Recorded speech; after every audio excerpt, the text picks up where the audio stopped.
This is THV 11 News at 6. Very upsetting to think that it will all just be thrown away. Employees at North Little Rock's biggest creative space left with just over 2 weeks to get out. More on their reactions to the sudden closure. Coldest air of the season arrives this weekend. Weather impact alert for your Sunday and Monday. Plus, newly obtained body cam footage of the police interaction with the neo-Nazi group that showed up in Little Rock this past weekend.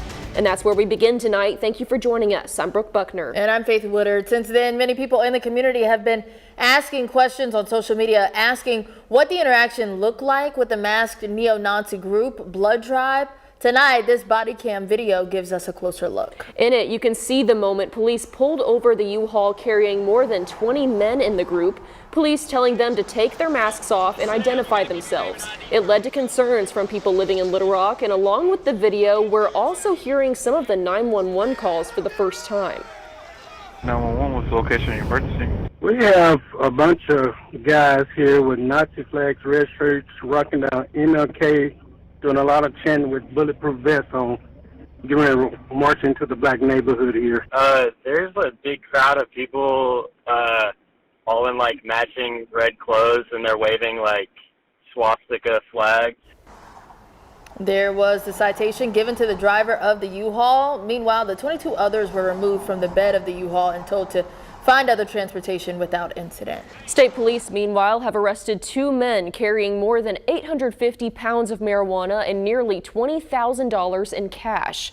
The first arrest happened here in Crawford County last Friday, just after noon. During this stop, state police found 12 large cardboard boxes and 5 large trash bags with more than 700 pounds of marijuana in it. The driver says he was driving from California to Virginia. Roughly 2 hours later, state police pulled over a second tractor trailer near Morrilton. There, they found nearly $200,000 in cash and concealed cash, with this driver being related to the first. Well, marijuana is a hot topic of discussion at the state capitol after a Supreme Court ruling yesterday. Arkansas is one of several states where voters can create and approve amendments to the state constitution without running them by lawmakers first. One of those, an amendment from 2016 that legalized medical marijuana, but after the Supreme Court's ruling, that process may not be as effective going forward. THV 11's Carter Thweet talks to the experts and breaks down what this ruling means.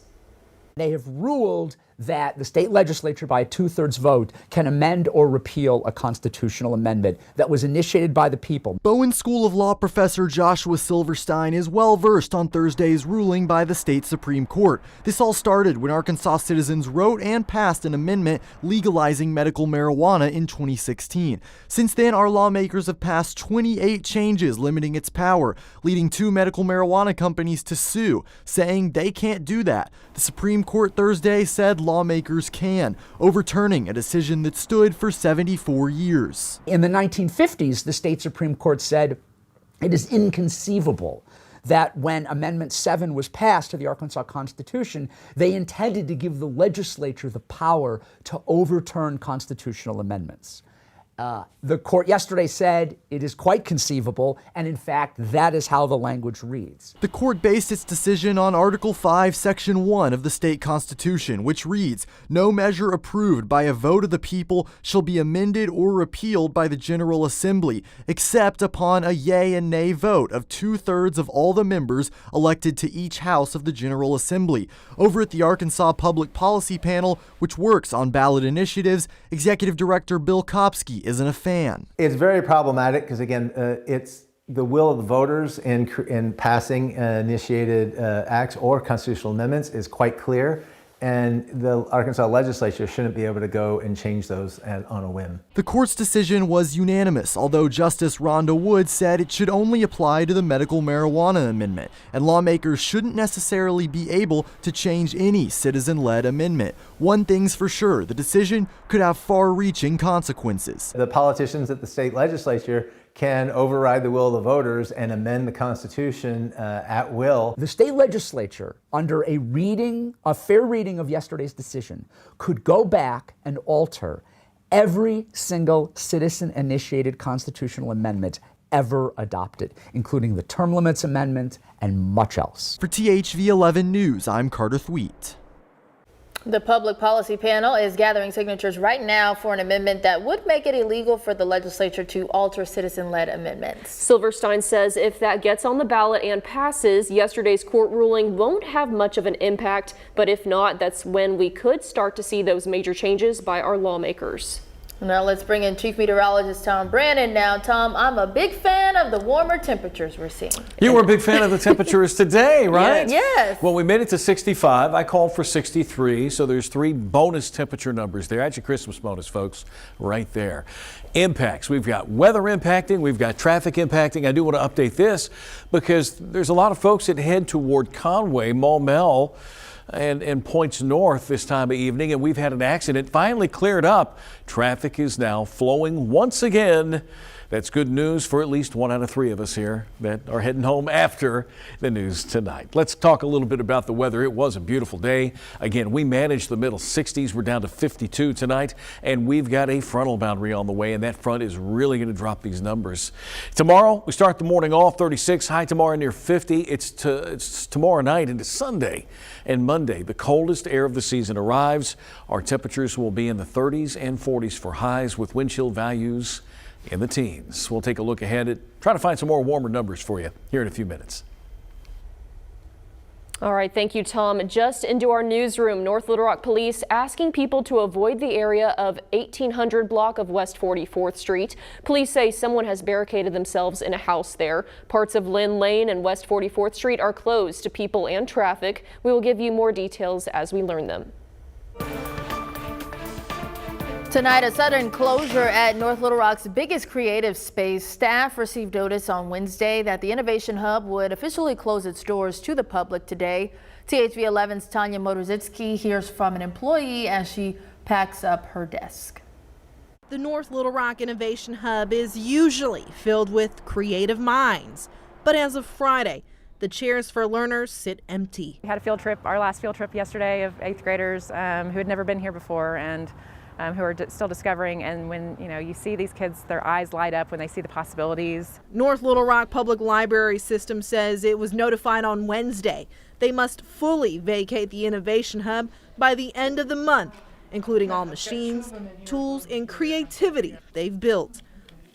Like Caitlin Cartwright and her work. I am the glass studio manager for now. I will be a former employee as of January 1st. This sudden closure follows months of questions about funding, oversight, and trying to keep the lights and ideas on at the Innovation Hub. It's, I think, more heartbreak at this point. I think frustration has passed for the staff, at least. It's more, we are just, devastated. It's such a treasure in our community. On Friday, you can see employees packing their desks. Very upsetting to think that it will all just be thrown away. And moving out of the hub with what they can. It will be in storage for I'm not sure how long. Cartwright wishes things were handled differently. Having more notice, getting this information that we were struggling financially midway through the year. The library system says they had to close the hub early to move everything safely and said in a statement our staff is working carefully to ensure everything is accounted for, protected, and moved into storage. I asked the mayor's office why they didn't step in to help with funding. In a statement, it said Mayor Hartwig is carefully watching the future of the Innovation Hub, an asset to our city that has helped advance our infrastructure. In North Little Rock, I'm Tanya Motorzitsky, THV 11 News. All right, Tanya, thank you. Meanwhile, the North Little Rock Chamber of Commerce has started fundraising for the hub. You can read more about the hub now on THV11.com.